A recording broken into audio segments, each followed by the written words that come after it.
Hello, everybody. Welcome to a good football show. I am Patrick Daugherty, joined today by Denny Carter, Kyle Dvorchak, and our newest teammate / special guest for today, Mr. Connor Rogers. You know him from the Fantasy Football Happy Hour with Matthew Berry and his NFL draft content, including a mock draft now up on NBC Sports Edge / Rotoworld. Connor, I was just very angry and upset the whole time I was reading it. No, it's usually how it goes. Yeah. If you're not, it's probably a really bad mock draft. That's usually a rule of thumb at this point when writing them. Yeah, you have to just trigger every fan base in the entire league when you do a mock draft. Otherwise, no one will click it. Now, check it out. Really, really good stuff. We're going to pick his brain on the draft today. But first, just real quick, some opening show banter, which we like to do around here. Connor, I couldn't help but notice you are a Mets fan and maybe also a Mets podcaster too. Yes, I keep that in the back pocket pretty well. It's like a local, very local kind of thing. I am a Mets podcaster. Started out as a hobby, I believe, a little before the pandemic. I can't remember the timing of it. And now it's, I do it once a week. So it's not like I'm grinding daily Mets podcasts, but it's a lot of fun sometimes. With the Mets, it depends. I was going to say sometimes. That's what I was going to say. Take us through the mindset of an early 2023 Amazons fan, because I don't know if you've heard, it's supposed to be your year. But I don't know also if you've heard Justin Verlander's already injured and Starling Marte's been hurt. Of course, the most dominant closer in the league injured celebrating in an international tournament. And just take us through the state of mind of a Mets fan right now.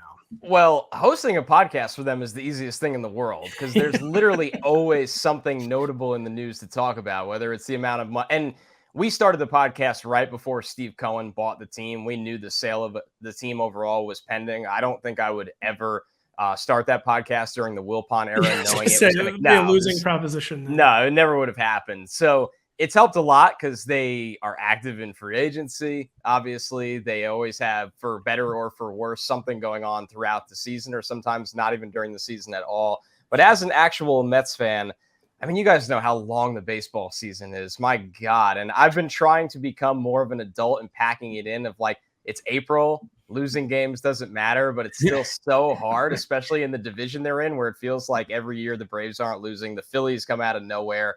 And then you have the Marlins, the Nationals that are just kind of there. So it is fun. It was meant to be a nice little break from the lovely grind of football, but I don't know if it's turned out that way at all. No. Being a baseball fan, especially a Mets fan, will never be a nice little break where I'm in a baseball town. The Cardinals are currently 5-7, and it's basically like our Cuban Missile Crisis. People, what is going on? Not to be dramatic, but like, what is going on with our birds? Denny, name a Met. Name your favorite Met. Don't name Justin Verlander, who I already said. No. Or Starling Marte. All right. So listen, I know the Marte guy, right?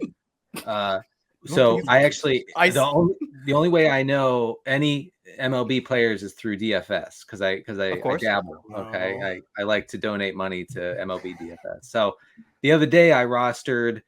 I'm looking at my Francisco Lindor. Okay, that's former Guardian. That's a good one. Yes, one of the biggest stars in all of Major League Baseball. Yes, and he had one hit, 2 RBIs, and a run, and 3 at bats. So I was happy with that. And that's who I know from that. I thought you were going to maybe say you went really cheap with big time prospect Francisco Alvarez, who we are all hoping gains catcher eligibility soon. Oh yeah, okay. Well, no, I went with the shortstop because it fit into my budget. So there you go. That's that's Denny's sick mindset. I know you met Denny in person now. You kind of know what he's all about. Just a terrible individual now. So no more New York Mets talk. Time to get into the NFL draft. Time to get into Connor's mock draft. Connor, couldn't help but notice in the mock, you have been part of the switch at the top of the board where we had convinced ourselves CJ Stroud was locked in as the Panthers pick after they traded up. Now the markets have been moving. The reports have been moving. Bryce Young seems to be becoming maybe the closest we have to a consensus number 1 pick. You had him in your mock draft as the number 1 pick.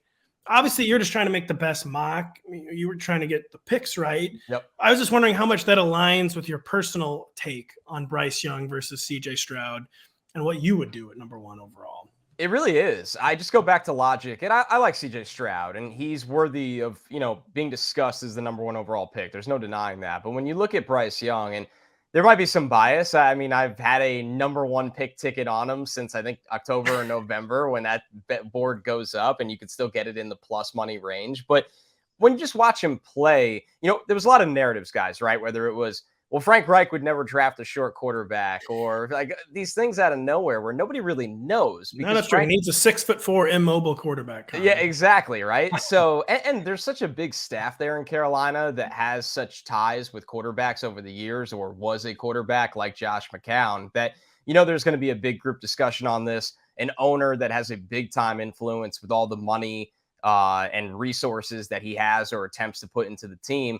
So, and the trade in general, I think you make that trade if you see that a prospect at the top of the draft is different and can elevate your franchise on his own. And I'm not saying that Stroud, Richardson, Levis won't be able to do that one day, but when I watch Bryce Young right now, I think he can do that as a rookie. I look at the things he could do pre and post snap in terms of recognition and throwing the middle of the field. And you kind of go back to how Joe Burrow was as a prospect coming out. And he's not as good as a prospect as Burrow, but that goes to show you the kind of tier he can be in. He's got a quick, twitchy lower half that he can reset the pocket. He is a good athlete. I thought he was able to protect himself overall pretty well. So just when you look at the ability to layer throws at all three levels, he's a great prospect and a great quarterback. And everything he does, most notably throwing against pressure, where he's in a league of his own compared to these guys, translates to being a good NFL quarterback. And I think if the Panthers went up to land him, then the trade was absolutely worth it. And my gut tells me, and from some things I've heard as well, that that's what will ultimately happen on draft night.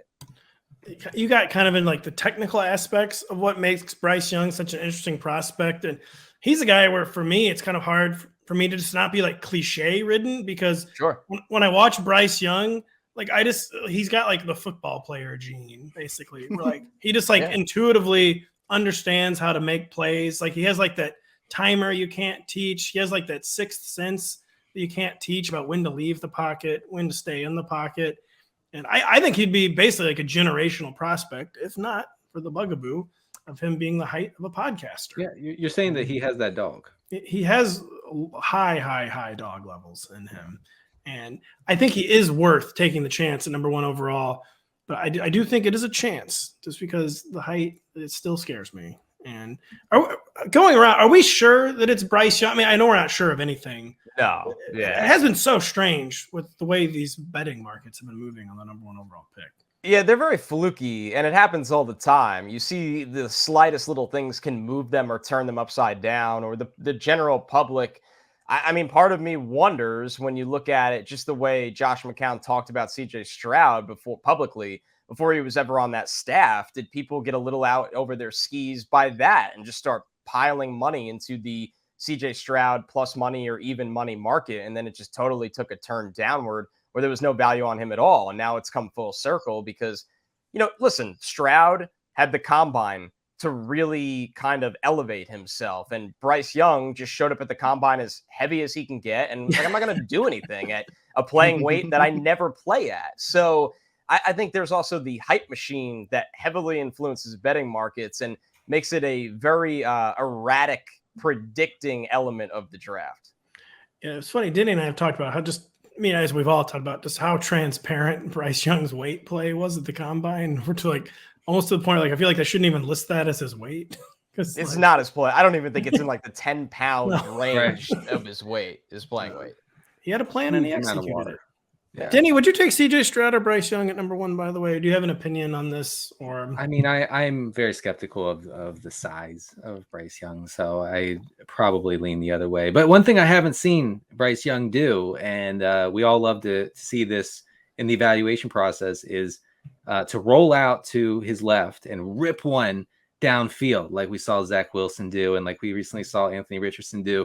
We haven't seen that, and I'm kidding, of course. This is the most overblown way of evaluating a quarterback. But I actually do think Connor makes a great point with those layered throws that Bryce Young makes. Like, yeah, okay, maybe he can't rip it like 65 yards on a rope downfield, but he can deliver throws that other guys can't, and that's like critically important, especially if you're talking about an offense like what the Texans offense is going to be like. There are going to be a lot of intermediate throws he has to hit.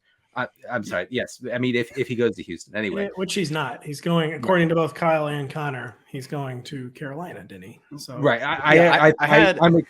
I'm thinking, because you asked me who would I take. So I had him going to Yeah, I think it's super interesting because like Bryce definitely doesn't have the strongest arm, but like who cares? Drew Lock has probably one of the strongest arms in the NFL. He does. It is useless because you have to have it's like functionally strong, right? You have to have a marriage of functional like use and the strength. And he has more than enough strength to make throws at all levels of the field. And like you can see in his numbers, he's one of the best deep passers in college football in the past 2 years. And sure, he doesn't throw deep as often, but like you don't need to always be throwing it deep if you are picking your spots. Like you're not the most high volume 3-point shooter, but you absolutely drill him anytime you're taking them from behind the arc. That's kind of what he is in terms of his deep ball throwing. I think the pressure thing is really interesting because he does do well under pressure. And that's like the one spot Stroud struggles in. He does not do well under pressure, but like he should freelance more. You saw in that Georgia game, dude, you've got the legs, like take off, but he just kind of sits in the pocket and lets pressure mess with him a little bit.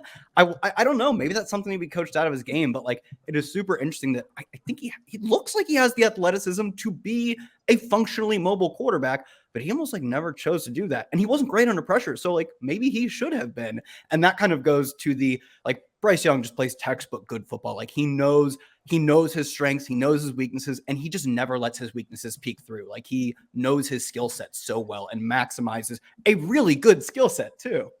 Kyle, quickly, I know you try to keep this on the down low, try to keep it a dark secret of yours, but you are an Ohio State Buckeye. That is true. Kyle is a raging Buckeyes fan.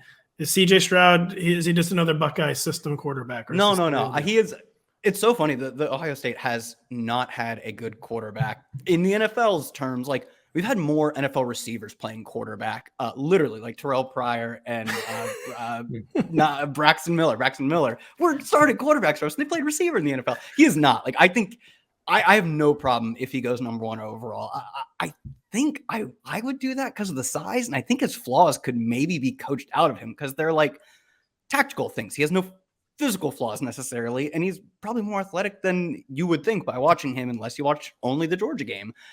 I think I would take Stroud 1, but I will side with the betting markets. I'm gonna take them and say he doesn't go 1.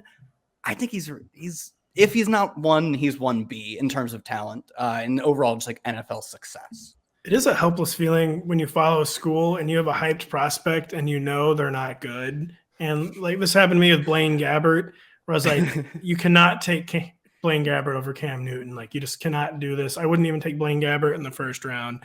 And, I mean, I guess maybe the joke's on me. He's still in the league, Blaine Gabbert. This joke's not on you. Good point. Yeah, no, I think you nailed that one. Hey, look, give the guy some credit. He's still in the league. That's, like, hard to do. It's hard to do. Drew Lock's still in the league as well. So I am a Mizzou fan. So, Connor, you have Bryce Young at number 1. You have C.J. Stroud at number 2. You've got a defensive player at number 3. It doesn't even matter who it is. We don't care about that. No, you have Anthony Richardson to the Colts at number 4. And he does seem like he's kind of settled in as the consensus QB3. But do you think, is he like consensus enough, like hyped enough at this point where will he actually even be there at number 4, or will you have to trade up to get Anthony Richardson at number 3? Maybe even the Colts moving up one spot. Do you think that trade up with the Cardinals is just going to be a must if you want Anthony Richardson? It's starting to feel that way, unless somebody really fell in love with Will Levis, which I'd never rule out. We've kind of been on this roller coaster ride with Levis's stock, but when you look at Richardson, I mean, Arizona would love to get rid of this pick, and everybody knows it, and they're trying to drum up interest through the media. I think that was kind of a signal to the Colts, like, we really will deal this pick, and somebody really will jump in front of you again for the second time of this draft, unless you offer us what we want to flip. Because if you flip, if you're Arizona, you could maybe pull off a double trade. If not, at least you still pick who you think is the best non-quarterback in the draft for a team that, my God, they need literally everything on all 3 levels of the defense. So, and maybe even more, right? Like you can make the argument on offense as well, especially after they trade Hopkins. So I think this draft could easily go quarterback, and then quarterback at 3 when Arizona gets out of that pick. It's just a matter of how far back they're willing to go, who jumps up. But if you're making that move, right, you would think it's for somebody with tantalizing tools. And I'm not saying that Will Levis doesn't have traits, but Richardson is unique, right? Whether it's his size, I think his rushing really dictates his floor, his deep throwing. He's a guy that likes to play that style of he could change the game on any play, but the consistency is not there because mechanically he just doesn't operate consistently at the short area of the field, which is very odd how impressive of a deep thrower he is. But then you look at simple short throws where his base is not set and he just can't really accurately deliver the football. Or not to interrupt you, that was Drew Lock. He was like the most accurate deep ball thrower ever at Missouri and could never, ever hit a short pass. No, I mean, that it happens with quarterback prospects every year. Now, what's nice about Richardson is he could probably rip off 700 to 800 rushing yards in you for a year. So while you're waiting, and this was a big thing that I did like about Lamar Jackson, and Lamar has a slender frame. Richardson can run through any NFL defender. What you liked about Lamar as a prospect was, even if you didn't believe in him as a thrower coming out of college yet, you knew he had the arm talent to develop into a thrower, and that the rushing floor would grant him the time needed to develop that throwing talent, and he did. And with Richardson, that rushing floor and deep throwing will buy him enough time to properly develop at the NFL level where he's got a shot to figure out the rest. So I think that's why Richardson should go after the other two quarterbacks, because I do think his floor is not discussed enough. It's just, guys, when we talk about floor, it's like, can you throw a 5-yard check down when you need to? But running is a big part of the floor as well in this game. And I think that's what a lot of people will really like and sell themselves on with Anthony Richardson. I mean, Jalen Hurts came into the NFL not nearly as bad of a thrower, but his first season as a thrower was pretty. It needed work. Yeah, and if he could not run, he would have gotten killed so many times. And it's what we're seeing with Fields.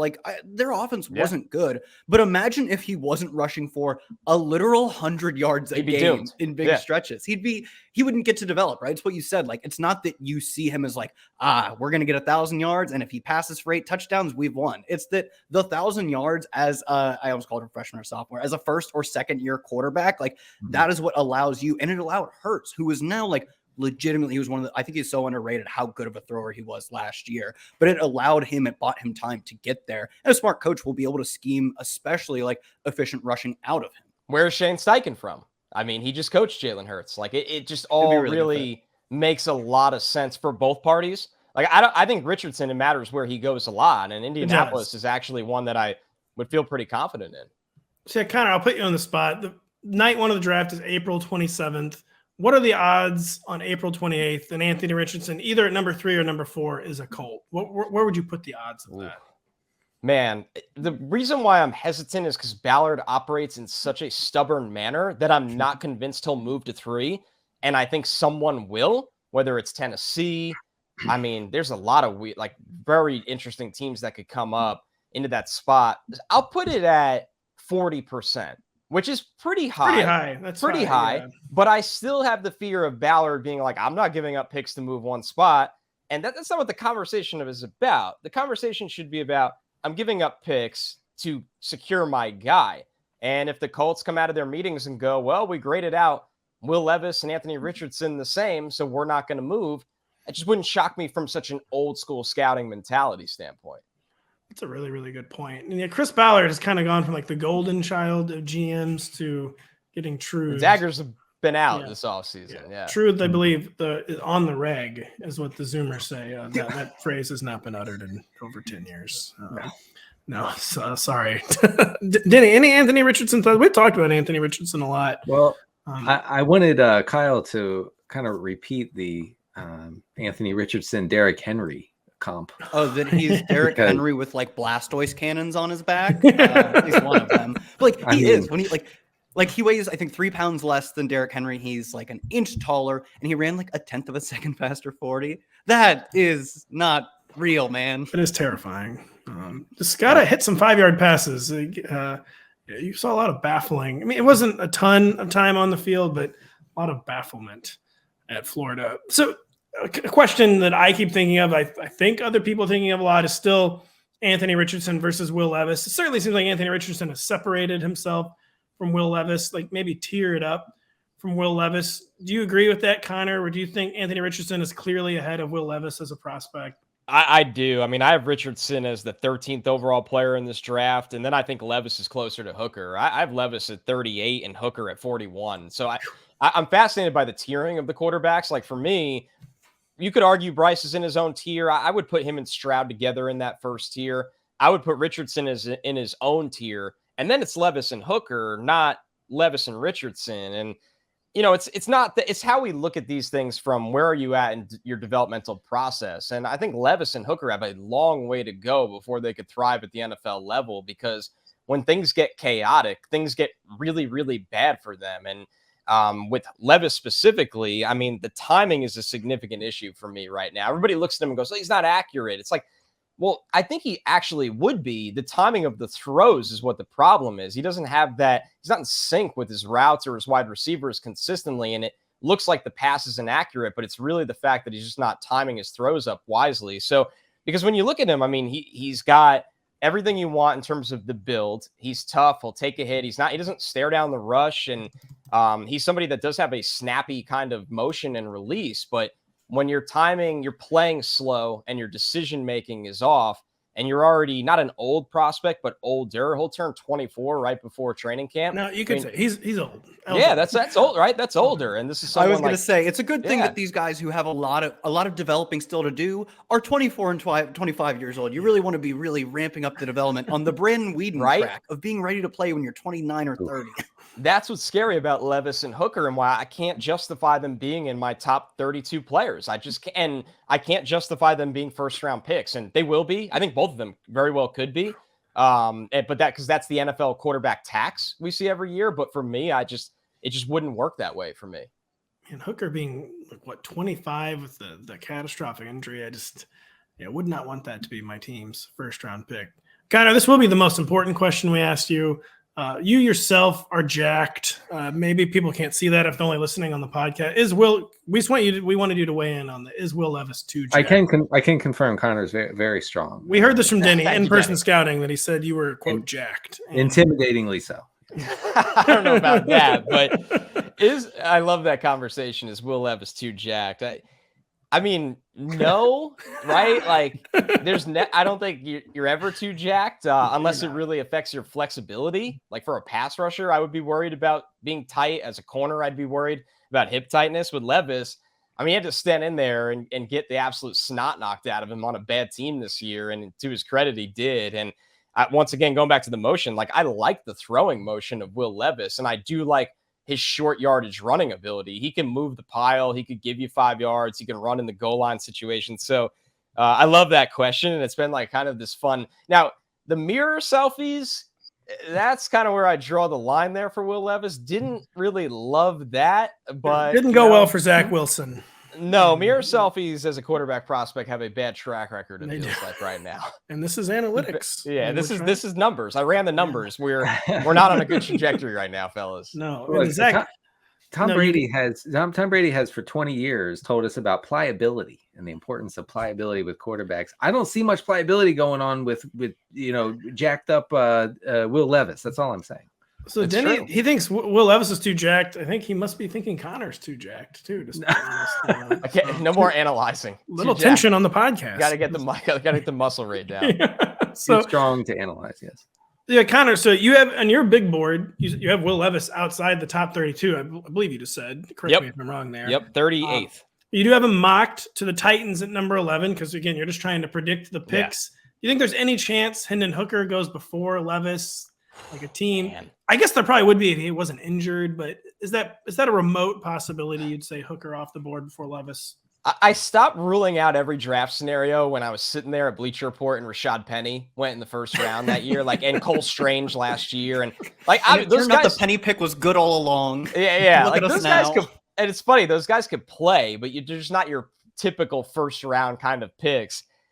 I mean, so no, there's not. It's not impossible, but I'd put it at like a 2% chance, probably more because of the injury, Pat. I think that's what it is. If he wasn't hurt, I think if not for the injury, the Hooker hype train would be crazy. I think you'd see him in the top 20 of every mock draft if he wasn't hurt, to be honest with you. I really, really do. But I think Levis will go before him, and I think it'll be in the top 12 for Levis. Whew, man. Yeah, it's a little rich for my blood. Denny has a question about something far beyond the top 12. Yeah, yes, well beyond. Is there anybody that strikes you among the quarterback prospects as this year's Brock Purdy or maybe Gardner Minshew? That's a fun one. I think for me, one that's could be the Snoop Huntley kind of trajectory would be Dorian Thompson-Robinson. Mm-hmm. I look at him, and he's got enough athleticism to impact the game on the ground and extend plays. But I mean, he started for 5 years under Chip Kelly, and he got better every year and got comfortable and started to really find his rhythm in that offense. And a guy that, stayed at one school and grew within that system. And I think he threw really well at the combine, which was a question with his size. Like, how would he look? He's in great shape. So Dorian Thompson-Robinson just screams to me, if you run a system where you do ask your quarterback to move a little bit and be athletic, he's kind of your ideal number 2 or number 3 in that system that you can get for a 5th to 7th round pick. I don't really think his draft capital is that high. More in the Brock Purdy, Gardner Minshew mold. I would look at a guy like Jake Haener, where they're never going to physically overwhelm you, but they kind of play with that edge and can operate in the offense in the short and intermediate area. And they have good weapons around them that they could just kind of play point guard and get the ball to. So I don't like the depth of this quarterback class for the most part, but those are 2 guys. If I needed a 3rd guy in camp to throw, I would take at least a swing on late day 3. Connor, I knew who Jake Haener was, by the way.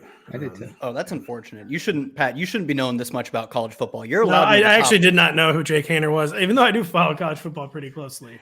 It turns out he's the latest, greatest Fresno State quarterback.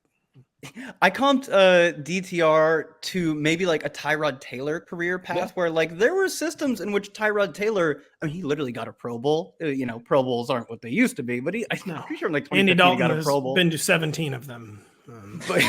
But like he can move. He's not like gonna run you over, but he can move. He can execute a lot of throws. I just don't know if I ever see like a starter, but like he could be a bridge-ish. I mean, that's what Tyrod Taylor was. He wasn't the guy you wanted to start, but he did start for a lot of teams, and he fits well in like a specific system. He would like DTR would probably be a good backup to Daniel Jones. Tyrod Taylor still is right now. He was on a 2-year deal, right? He was on a 2-year deal, and I was gonna say, Connor, that absolutely staggered me when you said Chip Kelly's been at UCLA 5 years already. Yeah, I had to double check that one like 3 times while writing him up. I'm like, there's no way he only played for Chip Kelly like throughout this entire stretch. Like, oh yeah, the Pac-12 After Dark. You kind of forget these things. That's true. And as an East Coaster, by the way, and now Big Ten After Dark now, of course. That's right. UCLA, a legendary rival of Denny's alma mater, Maryland. Right. Hey, good draft year for Maryland. Don't even try. Denny, do you know anyone on Maryland? Chigo Okonkwo was drafted, so no. So Chig does not count as the answer, but yeah, you're not missing anything with Maryland football, and you won't be missing any draft talk right now because we're taking a very quick break. We'll be back after this to talk running backs with Connor. Every season is draft season. Get your Rotoworld Draft Guide bundle today and dominate your football, baseball, and basketball drafts. It's packed with profiles, rankings, and projections. Order today and get all 3 Rotoworld Draft Guides for the price of 2, plus use promo code BARRY and save an extra 20% off at checkout. That is promo code BERRY to save an extra 20% off at checkout. And don't forget, download the Rotoworld app to receive breaking player news all season long. Stay ahead of the competition by favoriting players in your roster. Get the latest injury updates, player news, and much more delivered right to your phone. It is available in your app store today. We are back with Connor Rogers and Denny Carter and Kyle Dvorchak talking the NFL draft. We've just put a bow on quarterback. It's kind of just a strange quarterback class. I feel like it's always a little strange, but I feel like it's even stranger running back class where there's one guy just taking up all the oxygen, almost all of it. Like almost never see this big of a separation between the number 1 and 2. I feel like even some like the generational years. And then like just a lot of guys like fighting to be in those 2nd and 3rd tiers. And of course, the guy I'm talking about taking up all the oxygen counters, Bijan Robinson. You have him falling all the way to the Bengals at number 28. Kyle has the Cowboys taking him at number 26. And I was just wondering if we really think, like, has the NFL actually gotten disciplined enough to let a supposed generational running back fall this far? And just what is your confidence on Bijan falling that far down the board? Yeah, no, I don't think he's making it to either of those picks. And when you write these mock drafts, I have a rule of thumb. Like when I start the mock draft, I'm like, I'm either going to do trades and make this thing insane, or I'm not going to do a single trade. And there's certain players that you have them fall because they are the classic team or a classic prospect that a team will go up to get them because they prioritize them differently. And with Bijan, it's hard to find this no-brainer landing spot in the top 20 that makes a lot of sense for him. But when you're a top 5 to 7 talent in the draft overall, in a draft that just lacks blue chip talent, you're going to go early. So could I see somebody jumping up to get him? Absolutely. When you operate the draft and try to keep it realistic outside of the selection he's going, the Cowboys, maybe the Bills, the Bengals, every time they get to talk about Joe Mixon, they kind of like throw their arms up and they're like, like, so there's a constant theme of this podcast. Oh my God. Bengals are just like, I guess he's still on the roster. I'm just ready for it to be over so we could have the adult conversation of like, what now? So Zach Taylor, you asked him about Joe Mixon, and he's like, oh, Google him real quick. He's on the team. I know it's crazy. So no, I don't. No, Pat, I don't think the NFL's gotten disciplined enough to avoid this. They are just absolutely infatuated with all great prospects. And he's someone for me that he's absolutely worthy of that hype. I look at peak Todd Gurley when I watch him, like Todd Gurley under McVay, where it's like, okay, I'm going to motion you out to the slot and we're going to use you as this receiving back and we're going to run you outside zone, and he could do everything. And he's the best creator, right? He generated over 100 missed tackles this year. That's a good college career for a lot of guys. So Bijan's great, and he's a great person. Like he gets in your room and you're like, I trust this guy for the next 5 years or however we need him. And I don't have to blink twice if he's going to put in the work because he already has. So there's so much to love about him, but you get to running back discourse of, is this the best use of a first round asset? And it becomes a little problematic. So I get the conversation around Bijan, but I think he's going to go in the top 25 picks of this draft. So you're saying that Gary's going to have to trade up. That would be, could you imagine that? Jerry, it's the classic, like he hasn't had to be this physically restrained for making a pick since probably Johnny Manziel. So we'll see if they succeed this time around. He's so much like, the Commanders, they probably shouldn't do it. They should take a corner. I'll mock them a corner. The Lions, no, they have a good running back room. They don't need to. The Bucks, Bucks, they've got Rashad. I love Rashad White. They don't need to do it, but that's a lot of small, 10% chance, 5% chance. And one of those teams, I'm going to say probably after the Eagles at 10, but the Eagles could do it at 10. I don't think they will. One of those teams like the Eagles, man, they fall into luxury picks. They're not, they might complete. Do it. I don't think they are. They need a luxury pick. What about this? What if, and I don't expect it to, but Austin Eckler going into the final year of his deal. What if the Chargers get to draft night and they're like, you know what? We're going to be a year early than a year late on this guy. And Bijan Robinson's so good, we don't want to miss in this spot. Telesco's missed quite a bit in the first round before. That one wouldn't shock me. Where they're like, I had this right. Thought. We'll trade Eckler and we'll take Bijan, or we'll play them both. We don't care. They've even been looking for the between the tackles guy that it's all these failed day 2 type of guys. Miller, let him be that guy in year 1, and then he'll just be the guy in year 2+. This is one that crossed my mind. Another one. I don't think they'll do it, but there's a lot of teams. They probably won't. I don't think they will. And I'm thinking logically, the running back discourse is just that it's not the most valuable position, but one of these teams is going to slip up. I don't think it's going to be Eagles, but everyone is our analytics king until they fall, right? And every team has fallen. They will fall eventually. They'll make them a draft pick, a decision that, Twitter is so up in arms about that we don't consider them the great analytics forefront we do. It could be Bijan at 10. It could be. Good teams get bored, man. They get bored and they say, well, we're good everywhere else. Might as well take the running back. The Chiefs were like, we've got everything pretty much figured out. CH, he's a good pass catcher. We'll make use of him. The Chargers just need to give Larry Roundtree a chance, by the way. Too soon? I wasn't expecting that name on this podcast. So I'm telling you, I agree with it. The teams, when you're coming off a Super Bowl type year, and you're a pretty complete roster like the Eagles, although the Eagles do have some holes developing, they always talk themselves into these luxury picks, man. And the Eagles, too, they've got number 30, so they're like, whatever, we'll be responsible at 30. Number 10, though, it's Bijan time. Let's get weird. Yeah, let's get really, really weird. Denny, real quick, we know you don't watch the games. You only watch the dots. You have never drafted a running back. Do you think he could be justified taking Bijan Robinson in the top 20? You mean in the NFL draft or in fantasy? In the NFL draft. No, but I also don't think that teams are disciplined enough. And here's the thing is that, he's he's workable on a rookie contract. It's when he's going to need to be paid that his team's going to slap the franchise tag on him, and he's going to be in the same position as Saquon Barkley is right now, which is, or worse yet, he's in the Zeke position where like you are stuck. You're eating money, or you are like keeping this player on your roster who is like actively hurting your efficiency, which was been Zeke for like 3 years, and they could not get off of him. And then they kind of they could have made something work. They get rid of him. They didn't for another year. So yeah, I think that's the big issue. And I think if your team has like a really strong game plan on how to use them, interesting, like Bijan had like a 6.8 ADOT last year. That's like slot receiver levels. I don't think he's quite like the CMC level receiving prospect. He's close. But he's a pretty good receiving prospect. If your team commits to your probably 5th-year option and then letting him go, and the offense is not, oh, we got a first-round running back, we got to run on 1st and 10 every single time we get it. If they're smart about those things, I don't know if it's the optimal use of the 23rd pick, something in the 20s, but it's probably a workably fine use of it. It's just teams, whenever they have that, oh, we have a shiny new toy of Bijan, who is great, they see 1st and 10 and they get excited to give him, like, between the tackles, 3 yards in a cloud of dust, even though he generates more than 3 most of the time.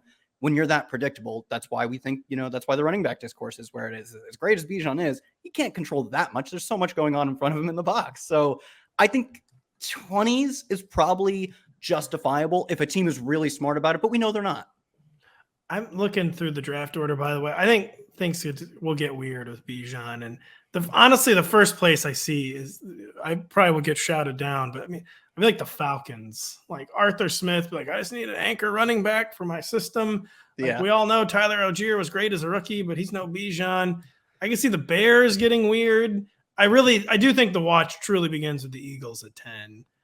I think the Texans at 12 could be like, I think that's probably where the watch begins for me. I'm going to give our analytics Eagles the credit that I think they've earned, but it wouldn't shock me if they kind of bite my hand as I do that. I think 12 Texans is where the watch really begins.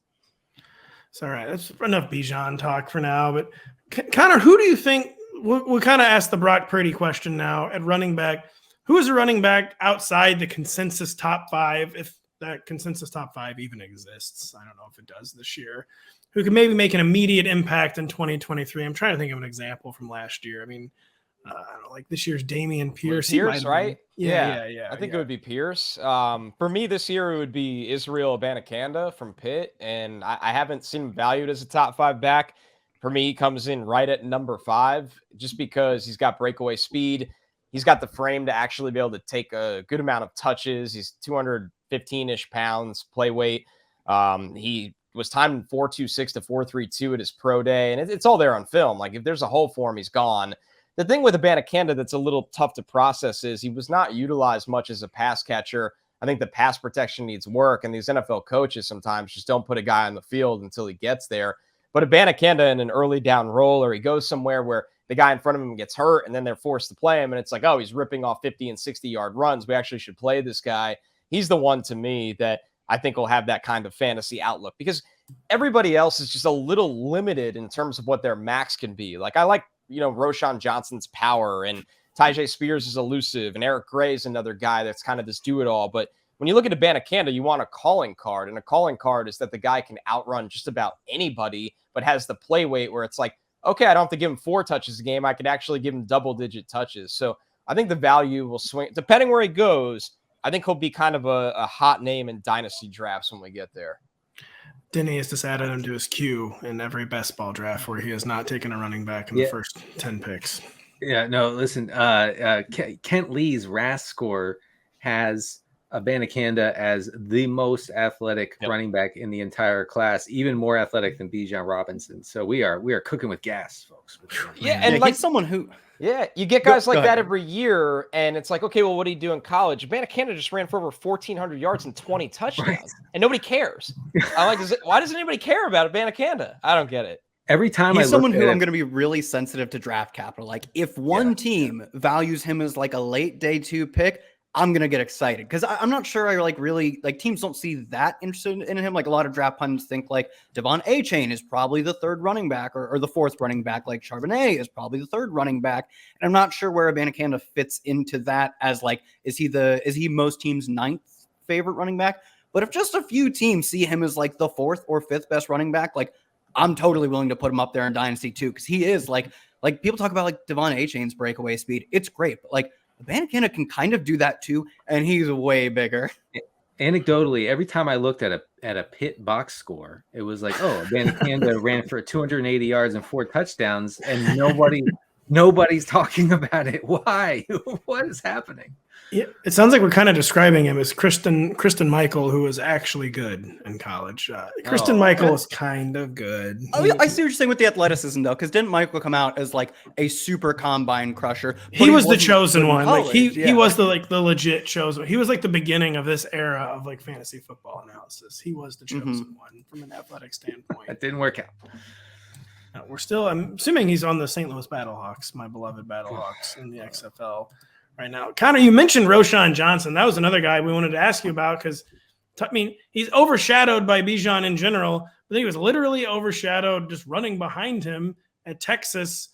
So I don't remember whose line this was. It was Denny or Kyle, basically saying we kind of have to throw the spreadsheets out on him because of the limited workloads he had. And just like, what does the tape say about Roschon Johnson to you? I heard you say power.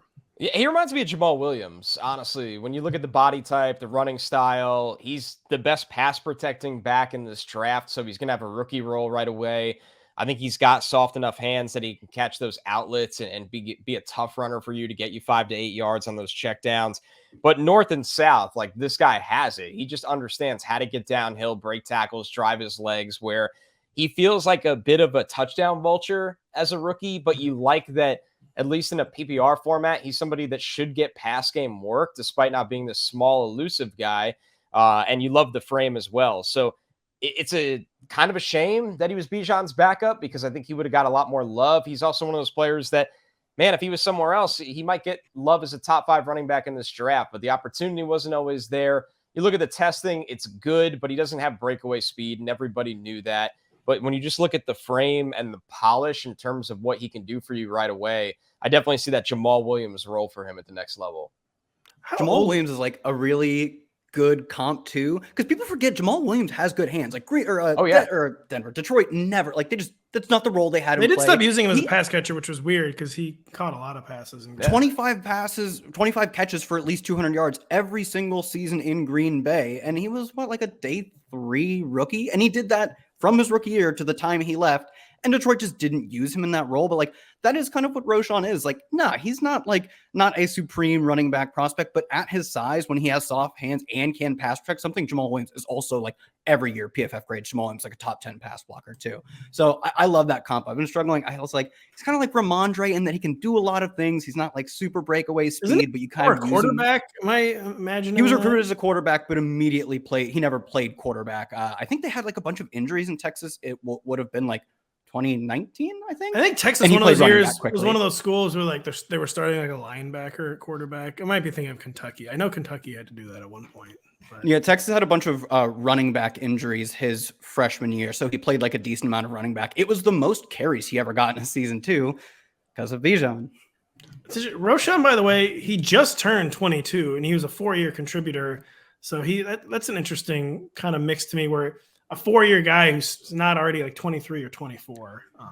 We also saw Ramondre. Not that 22 is super young for a prospect. No, but yeah, we saw Ramondre and Joe Mixon come out as like they were actual committee backs in college because they had other good backs. I think Joe Mixon had Samaje Perine, and Ramondre was a JUCO transfer. He just didn't end up picking up a ton of work, but they had the physical profile and like the tape to support that they could do more and handle more in the NFL.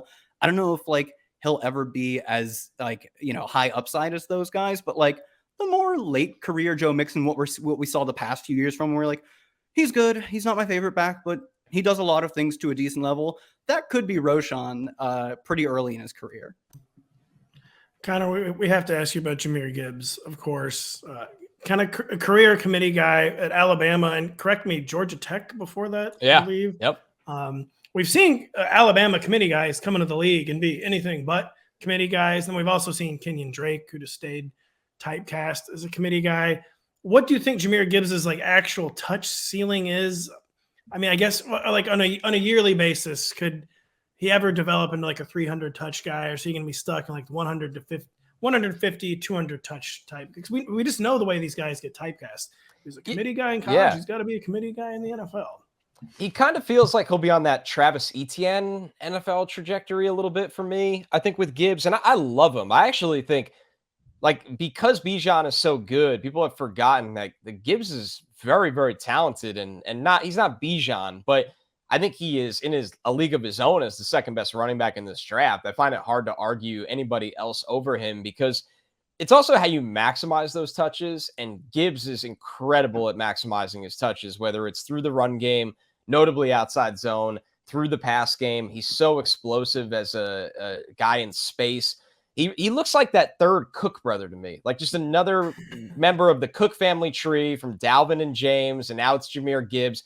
I can't get behind the Kamara comps. I mean, Kamara was 214 at the combine. Gibbs is under 200 pounds at the combine. Like that, it is tough to get over the size to sell yourself. To eat 3 entire boxes of Wheaties before. Yeah, right. And he's short too. He's a true 5'9". So it's, how much mass is he going to carry? But he's got home run speed. He's very explosive. He wins the corner. He's got good contact balance for his size, and I think he protects himself from hits. So when you look at the workload, I would be surprised if he's ever that 300 touch guy, but I think to counter his value is still high because he'll have really, really big play opportunity in the pass game as well. We had a blurb on the site the other day about the Athletics' Bo Wolf says that he believes Gibbs could, quote, intrigue the Eagles at the end of the first round. I wouldn't be shocked by that. In the second round. And into the first round. Wow. Yeah, I mean, because we talked about, Bijan with the Eagles' first pick, but they could go, in another direction there. And then why not 10 and 30? And then go with Gibbs. He did. Right, well, he did. Wolf did mention that that the skill set for Gibbs is somewhat duplicative of Kenneth Gainwell's. So Kenneth Gainwell doesn't strike me as a dude who we can't replace Kenneth Gainwell. I personally like Kenneth Gainwell, but he was like a day 3 pick who hasn't done a ton in 3 now seasons. Is it? Maybe it's only been 2 seasons, but that's not the type of player that typically holds teams back from adding another player at the position via the draft. And then you would hope at least, because Denny's right. They could. I mean, the Eagles seem to love Kenneth Gainwell. Like they really like him. And then Gibbs also, we should mention, visited with the Bucks this week. I don't think that Rachaad White is getting out of this draft without getting serious contact. And I regret to inform that Rachaad White is the next Michael Carter. I'm not very hopeful for Rachaad White. Honestly, it's just I think. Everybody likes him more outside of the Bucks. It is the class. One of those. It really exactly. Time will tell. Yeah, exactly. Exactly. And being in the Jets world so close here, I was like, they really like Bam Knight, and just trying to scream it. It's like be weary of this. Yeah, White had a not good rookie year. It wasn't bad, but it was not good. Yeah, not enough where you just completely cast off Michael Carter. Oh, you're saying White. Yeah, no, I agree with that too. Yeah. Kind of real quick, put a percentage on any odds at all that Jahmyr Gibbs goes in the first round. I'll say 6%. Wow. You get, here's how it happens, right? What if Bijan goes at 19? It's not it's gonna be high. I'm telling you, man. Yeah, I know. What if he goes at 8? What if he goes at 8? Yeah, he's going at 8. Exactly. My God. He's going at 8. Exactly. Oh man, now we're talking. Bijan goes at 8. You have 5 teams in the first round. They're like, maybe we'll take Bijan, and then they pivot really fast. They really do. So we didn't even want him. Jahmyr Gibbs is so electric. We didn't want Bijan. We're not going to give a running back 3 touches. We're going to give Gibbs 188, and they're going to be high leverage. Let's spend the 21st pick on him. No, Connor, that's an interesting. That's a really interesting thought, very realistic thought process to me. Where there's probably 5 or 6 teams daydreaming about Bijan, and then maybe doing more than daydreaming and not realizing it, and being really disappointed when he goes off the board. I think that's actually a fascinating way to envision how it might happen of another running back sneaking into the first round. Yeah, there's a human nature to all of this. Like There is. like front offices get put on a pedestal, and like when you like kind of talk to some of these guys, you're like, you're kind of more human than everybody expects you to be. Like you get fooled by the same BS that we all do too. They do. They It's won't crazy. get put on that pedestal on this show. We will not let them escape the draft. All right, I like to hear that then. By the way, we talked about someone trading up to number 3 for Anthony Richardson. They're trading up to number 3 for Bijan. Could you imagine? Like that was. Well, the Falcons just need to get their guy. Like the Falcons, of course, they were going to take him if he made it there, but they got to just make sure no one jumps them. Gosh. They got to jump everyone else. I do think that era of the NFL is over, but what if I think it's so not? too. Yeah, I agree. It's like It's because of definitely bullying. over, unless it's not. Like if you did it, you'd get bullied out of a job. That's You would. why. Like imagine showing up to the next owners meeting, like, guys, this is the idiot who took a running back with the 2nd overall pick. Like, No, the owners would be never applauding. They'd be like, finally, someone with the courage to do this again. It was like last year after the Jets traded up for Breece Hall on day 2, and then like it felt like to prove how much they loved him. The leaks came out that they tried to trade into round 1 to get him, and I'm like, stop doing this. Like this is doing more harm than good. Do you realize this? Like, don't leak this. I'm telling you, yeah, you are absolutely right. Dumb. We will not put any front office on a pedestal. Kind of our final question, but you've already mentioned UCLA quarterback who 3-letter acronym. I already forgot his name. Dorian Thompson-Robinson. Dorian Thompson-Robinson. We got to ask you about the UCLA running back, Zach Charbonnet. The boys, aka Kyle and Denny, were wondering, could he be like a true 3-down back, or is he going to be more of like an early down grinder type in the NFL? No, I think he can. I think like in a perfect world, and this is definitely hyperbole, but just to simplify it, you look at him and go like, can he be my Matt Forte? Right? He's this long, heavy runner that he runs through tackles. He's so good as this pinball runner. I'm really impressed. Like when he runs through tackles, he has change of direction off contact balance. That matters a lot. He's not just like, all right, I ran you over. Now who's next? I'm going to run you over. It's more like, all right, let me run over the first guy and then cut up field and turn this into, he's kind of that master of the 15-yard run. He had 44 explosive runs this year, and that at 4.2 yards after contact. That's excellent. But he did catch 37 passes, and 17 of the 37 went for first down. So there's natural pass catching ability to get working upfield after catching it. So I love Charbonnet. He kind of falls in that mold like Gibbs, where you go, okay, he's consensus 2. Charbonnet should be consensus 3. I think the top 3 are kind of in their own unique tiers, and then we get off a cliff of not dart throws, but very interesting high variance guys. So Charbonnet, we know he'll go in day 2. Will he go in round 2, you think? Whew, that's a good one. Traditionally, I would lean. I say yes, because we do get the volume of running backs on day 2. I mean, in round 2. And I'll go to the Bijan, like, upset route again. Yeah. Like, there's a lot of teams that are in on Bijan, and they're going to be like, well, we got to walk away with someone. Like, it goes back to our combo. Like, maybe the Bucs don't love Rachaad White as much as we all do. Like, so yes, but I think it won't be in the top 40 like we've seen. Like, Breece went top 40. Kenneth Walker was around that range. It seems like there's always someone who, basically speaking of the mindset you're talking about, a team that's kind of daydreaming about a day 1 running back, they don't get it, and they come into day 2, and like in the first 10 picks, we are getting our fallback. Yeah, they sleep like from Thursday to Friday, and they wake up and they're like, well, you did, like what you said, like Bijan, like we got Zach Charbonnet now on the board. Like it's amazing what 3 hours of sleep in between days the draft can do. If that is the Bucs GM Jason Light? Is that his first name? It is. Jason. So he wakes up in the middle of the night. He's like, oh, I need a running back, and his wife's like, honey, you'll get your running back tomorrow. Go back to bed. And then he falls back asleep, and then the next day he gets Zach Charbonnet. That's the process. Yeah, that's some nights speaking inside too. the minds of an NFL GM. Yeah, and turns out by day 2 of the draft, there's just nothing there anymore. It's all been gone because they haven't slept in 2 months. Yeah, and they're just delirious. Yeah, and the running back they wanted. I have no plan B after the running back's gone. So they gotta take another. And then they sign Ezekiel Elliott, and it's all done. It's true. Yeah, someone free Zeke. Come on. That's the nightmare I wake up from. Jason Light wakes up from not having a running back on day 2. I wake up to my favorite team draft or signing Zeke after bricking on running back in day 2. Any final questions for Connor? We've covered a lot of ground here, thankfully. This has been a really good quarterback, running back breakdown. Any final thoughts you want to get off your chest about the quarterback or running back class, Connor?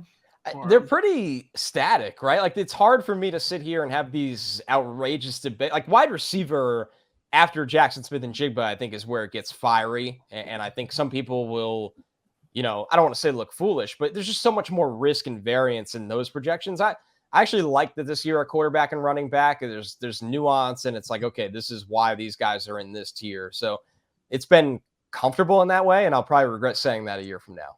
It does seem weirdly static. It's like, that's a great word for it. Like, it's way more static than I'm used to. And like, even at quarterback, it doesn't seem like there's not nearly as much debate. Like the Mac Jones year, that's like all we did for 3 months. Oh my God. Yeah, quarterback. God. At quarterback this year, like clear top 2, then a second tier. Oh, maybe Hendon Hooker's kind of his tier zone. He could hop next. And then like after that, sure, that's debatable. But like, we're choosing our favorite guy who's going day 3 and maybe not getting in. We're like, we missed out on some premium discourse of previous years. We haven't gotten that, like, remember when Davis Mills, it was like, oh, Davis Mills can go round 1. Like, we haven't gotten that with, like, Tanner McKee or, like... I've seen it. So, okay, we can end on this. I've seen people say, like, Tanner McKee could be, like, that day 2 guy who could... I'm sure. Yeah. Yeah, I'm sure like, that's out do you there. Think, I've what seen that what from about a this lot of, Tune like, guy you guys keep talking about? I like Clayton Tune. I see a lot of people saying, like respected draft people saying, like, oh, like, Tanner McKee's the kind of guy. He's got the pro body. He's got the pro system he's played in. Like, he wasn't good, so no. I'm not really excited about him. But we can end on this. Clayton Tune. I like Clayton Tune a lot. He's kind of the opposite, where like he doesn't come from a system or a level of competition that will be like anything like NFL. Like efficiency year in, year out. He looks like that dude, and he's sneaky athletic. Any love for my Clayton Tune? Yeah, you get him into camp and just see where he's at physically, because the system he operated in is so manufactured for him. And you could say that about a lot of college passers in this era. So you don't knock it in that regard. But, he'll be picked in this draft in day 3, and he'll get a shot to carve it out as a backup and see if he can play with that efficiency that he played at with college. But I just think the physical profile, it's kind of the same problem for all of these guys. A lot of these guys just don't have starter physical profile that gives you hope that they could be a, 17 or at least double-digit game starter, because eventually they get limited, they get schemed against and get figured out and can't really elevate. They're kind of, dragged around by everybody else. So that's kind of how I look at Tune, Haener, Aiden O'Connell is another guy like that. They're all in the same day 3 bucket of, can they figure out a long-term backup career? All I'm saying on Clayton Tune is that he had 7,600 passing yards and 70 touchdowns over his last 2 seasons at Houston. So, kind of like him. That's all you're saying. And really, Connor, you mentioned like the guys at the size. Hopefully, Bryce Young's not one of them. Hopefully, Bryce Young is not one of them. What are they feeding kids these days? As me being the same age as most of the older of these draft prospects, and also being relatively small in stature, they gotta start feeding them something else. Because like all the receivers, every single one of these receivers, just a slot guy. All the fun, productive running backs, oh, he's under 200 pounds. The outside of Tanner McKee, all the day 3 guys are like, he just doesn't look like the stature and the number 1 guy. Doesn't look like the stature. Rotopat, what do they feed you to make you so big and strong? Nothing but just Wheaties. So 2 boxes of Wheaties every meal, every day for 14 years. The George Karlaftis Chipotle Bowl. Yes. 4 times steak, 6 servings of rice. These kids need to only eat Chipotle for their final 2 years of college and then the entire pre-draft process. Ace the combine. Then they can begin cleansing after that. We can begin ending this show. Really, really good stuff from Connor Rogers. Check out his mock draft. There's going to be another mock draft or 2 before the draft. Got a weekly draft notebook up on the site. Got the Fantasy Football Happy Hour with Matthew Berry. Really, really happy to have you aboard. Really, really happy to have your expert opinion and talk on the draft with us.